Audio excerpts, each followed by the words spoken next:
राहुल एक सामान्य लड़का था जो अपने माता पिता और छोटी बहन के साथ रहता था। पर पिछले कुछ दिनों से उसे घर में कुछ अजीब लग रहा था। माँ के हाथों का खाना पहले जैसा स्वादिष्ट नहीं था। पापा की आवाज थोड़ी भारी लग रही थी और उसकी बहन जो हमेशा उससे झगड़ती थी अब अजीब तरीके से मुस्कुरा रही थी। एक रात राहुल की नींद अचानक खुली। उसने देखा कि उसकी माँ खिड़की के पास खड़ी थी। चांद की रोशनी में उसकी परछाई जमीन पर हिल रही थी, लेकिन माँ तो हिली ही नहीं। राहुल की सांसें तेज हो गई। उसने धीरे से अपने पिता की ओर देखा जो सो रहे थे, लेकिन उनकी आंखें हल्की नीली चमक रही थी। डरते डरते राहुल अपने कमरे से बाहर निकला और दीवार के पीछे छिप गया। तभी उसने अपनी माँ और पापा को फुसफुसाते सुना, लेकिन वह कोई भाषा नहीं थी जिसे उसने पहले कभी सुना हो। ऐसा लग रहा था जैसे वे कोई एलियन भाषा में बात कर रहे हो। राहुल को समझ में आ गया कि कुछ बहुत गड़बड़ है। उसने धीरे से अपने बैग में कुछ जरूरी चीजें डाली और बाहर भागने ही वाला था कि उसकी बहन उसके सामने आ गई। उसकी आंखें भी नीली चमक रही थी। वह धीरे से बोली, तुम बहुत तेज हो राहुल, लेकिन अब बहुत देर हो चुकी है। क्या राहुल बच पाएगा? क्या वह अपनी असली परिवार को खोज पाएगा, या फिर यह पूरी दुनिया ही एलियंस के कब्जे में आ चुकी है? राहुल का दिल जोर जोर से धड़क रहा था। उसकी बहन के होंठों पर वही अजीब मुस्कान थी। ये वह लड़की नहीं थी जो हमेशा उससे झगड़ती और टीवी का रिमोट छीनती थी। राहुल धीरे धीरे पीछे हटने लगा। तुम कौन हो? उसकी आवाज कांप रही थी। उसकी बहन ने धीरे से सिर टेढ़ा किया, जैसे वह सोच रही हो कि क्या जवाब दे। फिर उसने फुसफुसाकर कहा, हम तुम्हारे परिवार हैं, अब तुम भी हमारे जैसे बन जाओगे। राहुल के रोंगटे खड़े हो गए। उसे समझ में नहीं आया कि वह क्या करे। तभी उसे याद आया, कुछ दिनों पहले उसने अपनी मां को अजीब तरीके से चाय में कोई काला द्रव्य मिलाते देखा था। क्या वे सब धीरे धीरे बदल रहे थे? भागने का कोई और रास्ता नहीं था। राहुल तेजी से मुड़ा और अपने कमरे की ओर भागा। उसने दरवाजा बंद कर लिया और अलमारी से अपनी टॉर्च निकाली। डर के मारे उसके हाथ कांप रहे थे, लेकिन उसने टॉर्च को कसकर पकड़ा और खिड़की से बाहर झांका। बाहर गली में कई लोग खड़े थे, लेकिन उनकी चाल अजीब थी, जैसे वे इंसान नहीं बल्कि किसी और दुनिया के प्राणी हो। उनके शरीर थोड़े झिलमिलाते हुए लग रहे थे। राहुल को अब यकीन हो गया कि उसका पूरा शहर खतरे में है। तभी दरवाजे पर हल्की सी दस्तक हुई। राहुल, बाहर आओ, हम जानते हैं कि तुम जाग रहे हो। वह आवाज उसकी मां की थी, लेकिन उसमें एक ठंडा खालीपन था। राहुल को समझ नहीं आया कि वह क्या करे, लेकिन उसे यकीन था अगर उसने दरवाजा खोला तो वह भी उन जैसे बन जाएगा। अब उसके पास दो ही रास्ते थे, या तो भागकर अपनी असली फैमिली को खोजे अगर वे कहीं सुरक्षित थे, या फिर यहां छिपकर किसी चमत्कार की उम्मीद करे। लेकिन उसके पास ज्यादा समय नहीं था। राहुल की सांसें तेज हो गई थी। बाहर से लगातार दस्तक हो रही थी। राहुल बेटा, दरवाजा खोलो, हमें तुम्हें कुछ जरूरी बात बतानी है। यह उसकी मां की आवाज थी, लेकिन उसमें वो अपनापन नहीं था। वह खाली और ठंडी लग रही थी। राहुल जानता था कि अगर उसने दरवाजा खोला तो सब खत्म हो जाएगा। वह जल्दी से खिड़की के पास गया और बाहर झांका। पूरी गली में वही अजीब लोग थे, जिनकी आंखें नीली चमक रही थी। वह जानता था कि उसे इस घर से भागना होगा। उसने धीरे से अपनी अलमारी से एक छोटी रस्सी निकाली, जो उसने कभी स्कूल प्रोजेक्ट के लिए रखी थी। खिड़की से नीचे उतरना खतरनाक था, लेकिन कोई और रास्ता नहीं था। उसने रस्सी को अच्छी तरह से पकड़ा और धीरे धीरे नीचे उतरने लगा। जैसे ही वह आधे रास्ते पर पहुंचा, अचानक खिड़की खुल गई। उसकी बहन झांक रही थी। उसकी आंखें नीली रोशनी से चमक रही थी। तुम बच नहीं सकते राहुल, उसने एक अजीब सी आवाज में कहा। डर के मारे राहुल ने रस्सी छोड़ दी और धड़ाम से नीचे गिरा। उसकी पीठ में तेज दर्द हुआ, लेकिन उसे अपनी जान बचानी थी। वह उठकर तेजी से दौड़ने लगा। चारों तरफ अंधेरा था, लेकिन सड़क के किनारे कुछ रोशनी थी। वह तेजी से भागता गया, जब तक कि वह शहर के बाहर जंगल तक नहीं पहुंच गया। वह हांफते हुए एक बड़े पेड़ के पीछे छिप गया। तभी उसने कुछ सुना, एक धीमी सी भनभनाहट। वह किसी रेडियो सिग्नल जैसी थी। अगर कोई इंसान इस संदेश को सुन रहा है तो सावधान रहे, वे हमारे बीच है। असली इंसानों को ढूंढने के लिए पुराने स्कूल की ओर जाएं, हम वहां सुरक्षित हैं। राहुल के अंदर एक उम्मीद जागी। शायद उसके जैसे और लोग भी थे जो अब तक एलियंस के चंगुल से बच पाए थे। पर तभी उसे झाड़ियों में कुछ हलचल सुनाई दी। कोई उसका पीछा कर रहा था। क्या राहुल सुरक्षित ठिकाने तक पहुंच पाएगा? क्या उसके माता पिता और बहन अभी भी कहीं जीवित थे या फिर वे सभी परछाइयों में खो चुके थे? राहुल का दिल जोरों से धड़क रहा था। झाड़ियों के पीछे कुछ हलचल थी। उसने टॉर्च का बटन दबाया, लेकिन रोशनी नहीं जली। बैटरी खत्म हो चुकी थी। वह धीरे धीरे पीछे हटने लगा, लेकिन तभी झाड़ियों से एक परछाई निकली। रुको, मैं इंसान हूं। राहुल ने राहत की सांस ली। सामने एक लड़का खड़ा था, शायद उससे 2-3 साल बड़ा। उसके कपड़े मैले थे और वह थका हुआ लग रहा था। कौन हो तुम? राहुल ने फुसफुसाकर पूछा। मैं अरुण हूं। मैं भी बचकर निकला हूं। शहर में जो कुछ हो रहा है मैंने अपनी आंखों से देखा है। तुम्हारे जैसे और भी लोग हैं जो अभी छिपे हुए हैं। हमें जल्दी से पुराने स्कूल पहुंचना होगा। राहुल ने सिर हिलाया। उसके पास और कोई रास्ता नहीं था। दोनों लड़के जंगल के अंधेरे में आगे बढ़ने लगे। हर ओर खामोशी थी, लेकिन हवा में कुछ अजीब सा था, जैसे कोई अदृश्य ताकत उन्हें देख रही हो। कुछ देर बाद वे पुराने स्कूल के पास पहुंच गए। यह एक सुनसान इमारत थी जो कई सालों से बंद थी। खिड़कियां टूटी हुई थी और अंदर घना अंधेरा था। अरुण ने धीरे से दरवाजा खटखटाया। कुछ देर तक कुछ नहीं हुआ। फिर अंदर से एक धीमी आवाज आई, पासवर्ड? अरुण ने तुरंत जवाब दिया, ब्लू लाइट्स। दरवाजा धीरे धीरे खुला और राहुल की आंखें आश्चर्य से फैल गईं। अंदर करीब 10 लोग थे, सभी डरे हुए लेकिन सतर्क। तो तुम भी बच गए? एक लड़की ने कहा, जिसकी उम्र राहुल की जितनी थी। अरुण ने सिर हिलाया। हाँ, लेकिन यह खत्म नहीं हुआ है। हमें कुछ करना होगा। राहुल ने घबराकर पूछा, पर वे कौन है? ये सब क्यों हो रहा है? कमरे में बैठे एक बूढ़े आदमी ने गहरी आवाज में कहा, वे एलियंस हैं। वे हमारी जगह ले रहे हैं और अगर हम कुछ नहीं करेंगे तो बहुत जल्दी पूरी दुनिया उनकी होगी। राहुल को अब समझ आ गया था, यह सिर्फ उसके परिवार तक सीमित नहीं था। यह एक युद्ध था और अब वह इसका हिस्सा बन चुका था। राहुल के दिमाग में हजारों सवाल घूम रहे थे, लेकिन सबसे बड़ा सवाल था, अब आगे क्या? कमरे में बैठे बाकी लोग भी डरे हुए थे, लेकिन उनकी आंखों में एक उम्मीद की चमक थी। बूढ़े आदमी ने, जो शायद इस समूह का नेता था, आगे कहना शुरू किया, हम नहीं जानते कि ये एलियंस कहां से आए हैं, लेकिन एक बात साफ है, वे हमें पूरी तरह से बदल देना चाहते हैं। वे हमारी यादों को मिटाकर हमें अपने जैसा बना रहे हैं। राहुल ने घबराकर पूछा, क्या मेरे माता पिता और बहन मर चुके हैं? बूढ़े आदमी ने गहरी सांस ली। शायद नहीं, कई मामलों में असली इंसानों को बंदी बना लिया जाता है। हमें उन्हें ढूंढना होगा। राहुल के दिल में उम्मीद जगी। अगर उसके माता पिता कहीं सुरक्षित थे तो वह उन्हें बचा सकता था, लेकिन कैसे? अरुण ने एक फटी पुरानी डायरी निकाली और सबको दिखाते हुए बोला, इसमें वे तरीके लिखे हैं जिनसे हम इन एलियंस से बच सकते हैं और लड़ सकते हैं। मैंने इसे एक वैज्ञानिक की पुरानी लैब में पाया था। राहुल ने जल्दी से पन्ने पलटे। उसमें लिखा था, तेज रोशनी। एलियंस को तेज रोशनी सहन नहीं होती। द्विध्वनि तरंगे, एक विशेष प्रकार की ध्वनि उनकी पहचान उजागर कर सकती है। मूल शरीर, हर बदले हुए इंसान का असली शरीर कहीं न कहीं छिपा होता है। अगर हम मूल शरीर को ढूंढ ले तो उसे वापस लाया जा सकता है। राहुल ने उत्सुकता से पूछा, अगर मेरे माता पिता का असली शरीर कहीं बंद है तो हमें उसे कैसे ढूंढेंगे? बूढ़े आदमी ने इशारा किया, इसके लिए हमें शहर में वापस जाना होगा। कमरे में सन्नाटा छा गया। शहर जहां अब एलियंस का कब्जा था। सबने मिलकर योजना बनाई। उन्हें रात के अंधेरे में शहर में घुसना था। राहुल, अरुण और 2 अन्य लोग, सिया और रवि, आगे बढ़ने वाले थे, जबकि बाकी लोग स्कूल में छिपकर रहेंगे और संकेतों का इंतजार करेंगे। राहुल का दिल तेजी से धड़क रहा था। अगर यह कामयाब हुआ तो वह अपने परिवार को वापस पा सकता था, लेकिन अगर बिखर गए। रात घनी हो चुकी थी। शहर की ओर जाने वाला रास्ता अंधेरे में डूबा हुआ था, लेकिन राहुल, अरुण, सिया और रवि बिना कोई आवाज किए आगे बढ़ रहे थे। हर कदम के साथ उनकी धड़कनें तेज हो रही थी। शहर में घुसते ही राहुल ने महसूस किया कि यहां सब कुछ असामान्य था। गलियां सुनसान थी, लेकिन हवा में एक अजीब सी सरसराहट थी, जैसे कोई छुपकर उन्हें देख रहा हो। अगर कोई एलियन हमें देख लेता है तो भागने का मौका भी नहीं मिलेगा, अरुण ने धीरे से कहा।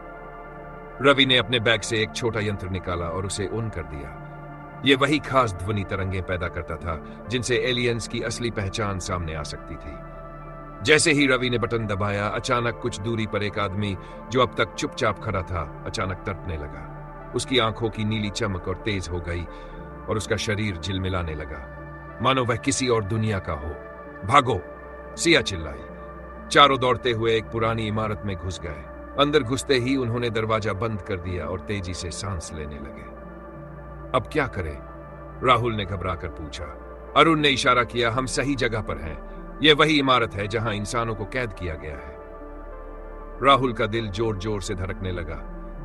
क्या उसके माता पिता और बहन यही थे? वे आगे बढ़े। अंदर एक बड़ी हॉलनुमा जगह थी जहां कई कांच के चेंबर रखे थे। हर चेंबर में एक इंसान कैद था, बिल्कुल शांत, बिना किसी हलचल के। राहुल ने आगे बढ़कर देखा। एक चेंबर में उसकी मां थी, दूसरे में उसके पिता और कुछ दूरी पर उसकी बहन भी थी। हम उन्हें कैसे बचाएं? सिया ने पूछा।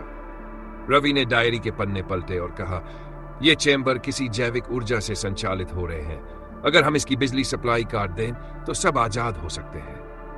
लेकिन तभी पीछे से एक ठंडी आवाज आई, तुम लोग बहुत बड़ी भूल कर रहे हो। चारों ने मुड़कर देखा। उनके सामने एक ऊंचा लंबा एलियन खड़ा था जिसकी नीली आंखें ज्वालाओं की तरह जल रही थी। अब तुम लोग भी हमारे जैसे बनोगे। राहुल को अब फैसला करना था, लड़ाई या हार। राहुल का दिल जोर जोर से धड़क रहा था। सामने खड़ा एलियन धीरे धीरे उनकी ओर बढ़ रहा था। उसकी नीली आंखें चमक रही थी और उसकी आवाज गूंज रही थी, मानो वह हवा के जरिए सीधे उनके दिमाग में बात कर रहा हो। तुम समझ नहीं रहे राहुल, एलियन ने कहा।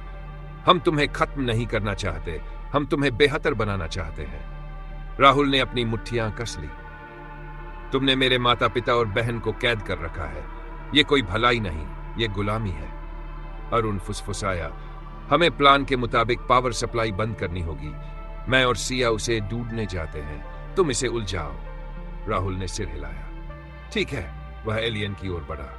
अगर तुम इतने ताकतवर हो तो मुझे रोक कर दिखाओ। एलियन गुस्से से गुर्राया और हवा में उठा। उसके चारों ओर नीली रोशनी चमक उठी। राहुल ने तुरंत अपनी जेब से टॉर्च निकाली।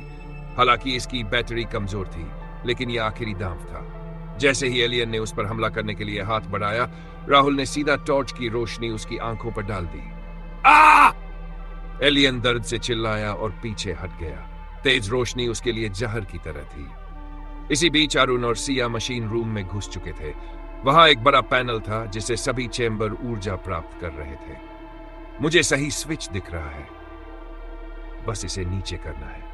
रवि ने इधर उधर देखा और कहा, अगर हमने ये किया तो अलार्म बज सकता है। अरुण ने दांत भींचते हुए कहा, अब कोई और रास्ता नहीं। उसने झटके से स्विच नीचे कर दिया। जैसे ही स्विच नीचे हुआ, पूरी इमारत में बिजली कड़कड़ाने लगी। सभी चेंबर झिलमिलाने लगे और उनमें कैद इंसान धीरे धीरे होश में आने लगे। राहुल के माता पिता और बहन भी आंखें खोलने लगे। माँ, पापा, दीदी, राहुल चिल्लाया और उनकी ओर भागा। लेकिन तभी पूरी इमारत जोर जोर से हिलने लगी। एलियन गुस्से से चिल्लाया, तुमने हमारी योजना नष्ट कर दी, लेकिन यह अंत नहीं है। वह हवा में लहराने लगा और फिर अचानक अदृश्य हो गया। इमारत हिल रही थी। अरुण ने चिल्लाकर कहा, हमें यहां से भागना होगा। सबने जल्दी से बाहर की ओर दौड़ लगाई। जैसे ही वे बाहर निकले, पूरी इमारत जोरदार धमाके के साथ गिर पड़ी। राहुल ने अपनी मां और पापा को कसकर गले लगा लिया। तुम ठीक हो? उसने घबराकर पूछा। उसकी मां ने सिर हिलाया। हाँ बेटा, हमें जाना होगा, यह अभी खत्म नहीं हुआ है। राहुल ने चारों ओर देखा। शहर अभी भी अजीब ढंग से शांत था। क्या सच में एलियंस खत्म हो गए थे या यह सिर्फ शुरुआत थी? राहुल, उसके माता पिता, बहन, अरुण, सिया और रवि मलबे से दूर भागते हुए शहर के किनारे पहुंचे। उनकी सांसें तेज थी, लेकिन उनकी आंखों में जीत की चमक थी। हमने उन्हें हरा दिया, सिया ने कहा, लेकिन उसके स्वर में झिझक थी। राहुल ने चारों ओर देखा। शहर अभी भी अजीब ढंग से शांत था। आसमान में बादल गहरे हो चुके थे और हवा में एक अजीब सी सरसराहट थी। क्या यह सच में खत्म हो गया? राहुल ने धीरे से पूछा। अरुण ने सिर हिलाया। मुझे नहीं लगता। अगर वे इतने ताकतवर थे कि उन्होंने पूरे शहर को अपने कब्जे में ले लिया, तो वे इतनी आसानी से हार नहीं सकते। रवि ने डायरी के पन्ने पलटे। यहां लिखा है कि एलियंस की असली ताकत उनके मुख्य स्रोत में छिपी होती है। जब तक वह नष्ट नहीं होगा, वे फिर से लौट सकते हैं। जैसे ही रवि ने यह कहा, अचानक आसमान में एक गहरी गूंजती हुई आवाज आई। तुमने हमें रोकने की कोशिश की, लेकिन यह अंत नहीं है। हम फिर से आएंगे और इस बार कोई नहीं बचेगा। आसमान में बिजली चमकी और नीली रोशनी चारों ओर फैल गई। भागो, अरुण चिल्लाया। सभी लोग पास के जंगल की ओर भागने लगे। पीछे मुड़कर देखा तो शहर की इमारतों पर अजीब सी चमक आ गई थी। ऐसा लग रहा था जैसे कुछ बड़ा होने वाला हो। राहुल और बाकी लोग पुराने स्कूल में वापस पहुंचे, जहां बाकी बचे हुए इंसान इंतजार कर रहे थे। अब क्या करेंगे? एक बूढ़े आदमी ने पूछा। रवि ने डायरी बंद करते हुए कहा, हमें एलियंस के मुख्य स्रोत को ढूंढना होगा। अगर हम उसे नष्ट कर दें तो वे कभी वापस नहीं आ सकेंगे। राहुल ने गहरी सांस ली और अपनी मुट्ठियां भींच ली। हम लड़ेंगे, उसने कहा। इस बार हम उन्हें हमेशा के लिए खत्म कर देंगे। आगे क्या होगा? एलियंस लौट रहे थे और यह लड़ाई अभी खत्म नहीं हुई थी। क्या राहुल और उसके साथी उनका मुख्य स्रोत खोजकर उन्हें रोक पाएंगे, या यह दुनिया हमेशा के लिए परछाइयों के अंधेरे में डूब जाएगी?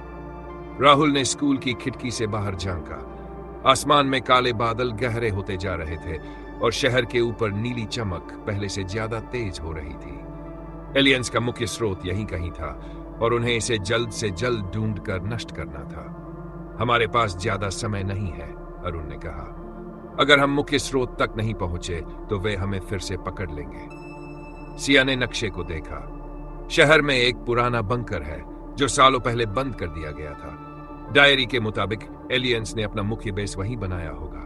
तो वहीं चलते हैं, राहुल ने कहा। राहुल, अरुण, सिया, रवि और कुछ और लोग चुपचाप स्कूल से निकलकर शहर की ओर बढ़े।